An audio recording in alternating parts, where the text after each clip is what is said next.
अभिप्रेत आहे. भारतीय राज्यव्यवस्थेचे स्वरूप स्पष्ट करणारा 5वा शब्द आहे गणराज्य. मित्रहो, भारतावर अनेक वर्ष राज्य केलेल्या इंग्लंडातील संसदीय शासन पद्धतीचा भारतीय संविधानावर मोठा प्रभाव आहे. मात्र या इंग्लंडमध्ये गणराज्य नाही, कारण तेथील राष्ट्रप्रमुख हा राजघराण्यातील असतो. ते पद वंशपरंपरागत आहे.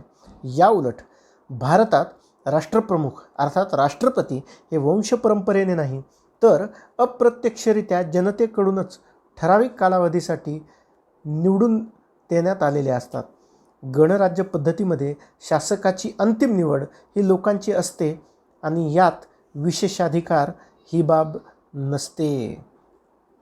मित्रांनो, या संविधानाच्या प्रस्तावनेमधून आपल्याला तिसरे महत्त्वाचे स्पष्टीकरण मिळते, ते भारतीय राजकीय व्यवस्थेच्या उद्दिष्टांचे. काय आहेत ही भारतीय राजकीय व्यवस्थेची उद्दिष्टे? पहिले उद्दिष्ट आहे न्याय. न्यायाचा सर्वसाधारण अर्थ असा आहे की कोणालाही त्याच्या हक्कांपासून वंचित न ठेवणे आणि कोणत्याही प्रकारच्या भेदभावांचा अभाव असणे. जात, धर्म, वंश, लिंग, वर्ण, वर्ग यावर आधारित भेदभावांचे निर्मूलन, राजकीय हक्कांचे संरक्षण, सार्वजनिक प्रक्रियेमध्ये सहभाग, आर्थिक विषमता कमी करून गरिबांचे सक्षमीकरणासाठी शासनाचे प्रयत्न यामधून स्पष्ट होतात. मार्गदर्शक तत्त्वे आणि मूलभूत हक्कांच्या अंमलबजावणीतून शासन भारतीयांना प्रस्तावनेत अभिप्रेत असणारा न्याय प्रत्यक्षात आणण्यासाठी प्रयत्न करत असते. भारतीय राजकीय व्यवस्थेचे दुसरे वैशिष्ट्य, राज्यव्यवस्थेचे दुसरे उद्दिष्ट आहे स्वातंत्र्य. देशातील प्रत्येक व्यक्तीला त्याच्या व्यक्तिमत्त्वाचा विकास करायचा असेल तर त्याला स्वातंत्र्याची आवश्यकता आहे. हे स्वातंत्र्य मूलभूत हक्कांच्या रूपाने भारतीय घटनेने प्रत्येक नागरिकाला दिलेले आहे. विशेष म्हणजे भारतीय प्रस्तावनेने हमी घेतलेले हे स्वातंत्र्य जितके एखाद्या व्यक्तीसाठी आवश्यक आहे तितकेच त्या देशाची लोकशाही सशक्त करण्यासाठीही उपयोगी आहे. विचार व अभिव्यक्तीचे तसेच धर्माचे संविधानातून उल्लेखित हे स्वातंत्र्य खऱ्या अर्थाने शासनाच्या उदारमतवादी असण्याचा परमोच्च बिंदू ठरत असते. इतरांच्या हिताला अथवा विकासाला बाधा न आणता देखील निखळ स्वातंत्र्याचा उपभोग भारतीय नागरिक या प्रस्तावनेतील तरतुदीमुळे घेऊ शकतात. तिसरे उद्दिष्ट आहे समता. ही समता दर्जा व संधीची समान उपलब्धता अशी आहे. तत्कालीन समाजात विषमता मोठ्या प्रमाणावर होती. अशा या मानवनिर्मित विषमतेचे निर्मूलन करण्यासाठी कायद्यासमोर सर्वांना समान वागणूक आणि कायद्याद्वारे कोणताही भेदाभेद न करता सर्वांना समान संरक्षण पुरवण्याची व्यवस्था करणे अत्यावश्यक होते. तीच व्यवस्था करण्याचे उद्दिष्ट भारतीय राजकीय व्यवस्थेचे आहे असे आपल्याला म्हणता येईल. त्यानंतरचे उद्दिष्ट आहे बंधुत्व. मित्रांनो, भारत जितका विविधतेने नटलेला आहे तितकाच तो विषमता आणि संकुचित तत्वांच्या अस्तित्वानेही परिपूर्ण आहे.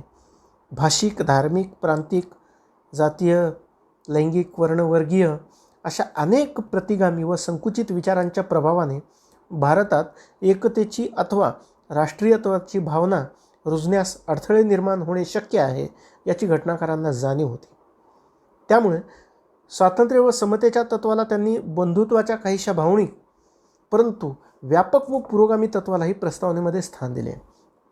साहजिकच स्वातंत्र्यानंतर फाळणीमुळे व्यक्ती व देशांमध्ये विभाजनाचे वारे वाहत असताना भविष्यात देशाची एकता आणि अखंडता कायम राहण्यासाठी देशातील नागरिकांमध्ये बंधुभाव असणे अत्यंत आवश्यक होते. तेच उद्दिष्ट या प्रस्तावनेमधून नमूद करण्यात आलेले आहे. शेवटचे आणि अंतिम उद्दिष्ट आहे व्यक्तीचा सन्मान व देशाची एकता अखंडता.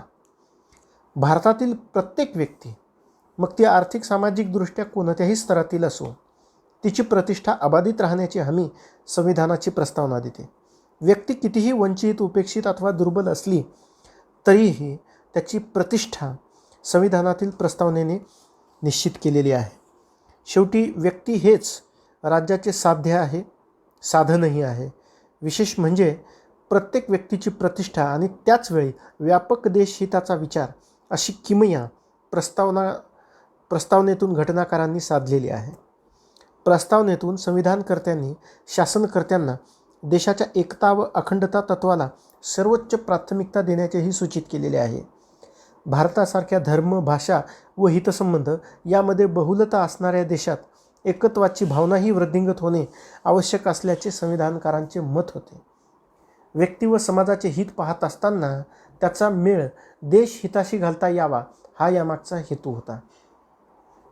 मित्रहो, प्रस्तावनेच्या शेवटच्या टप्प्यात नमूद मूल्य तत्वांचा व त्याच्या अंमलबजावणीसाठी आवश्यक दृढ संकल्पाचा उल्लेख असूनही त्याबाबतची स्वीकृती व मान्यता तारखेसह नमूद करण्यात आलेली आहे. एका अर्थाने या उदात्त मूल्यांच्या प्रत्यक्षात उतरण्याची जबाबदारी नागरिकांवर सोपवण्यात आलेली आहे. जनतेसाठी व जनतेकडून राज्य निर्माण करण्यासाठी आवश्यक असणाऱ्या तरतुदींचे मार्गदर्शन या प्रस्तावनेमधून आपल्याला प्राप्त होते. भविष्यामध्ये कोणत्याही विचारधारेचे आणि पक्षाचे शासन लोकांनी निवडून दिले तरी त्या शासनाला संविधानातील प्रस्तावनेत नमूद आदर्श व मूल्यांमुळे लोककल्याणकारी चौकटीत राहून लोकशाही मार्गानेच काम करणे भाग आहे. प्रस्तावनेत नमूद या मार्गदर्शक ध्येय उद्दिष्टांमुळे शासन व्यापक लोकहितासाठी बांधील व उत्तरदायी झालेले आहे. सार्वभौम जनतेने निवडलेली उत्तरदायी अशी शासन व्यवस्था प्रस्तावनेतील या मार्गदर्शनाला कदापि दुय्यमत्व देऊ शकत नाही. धन्यवाद.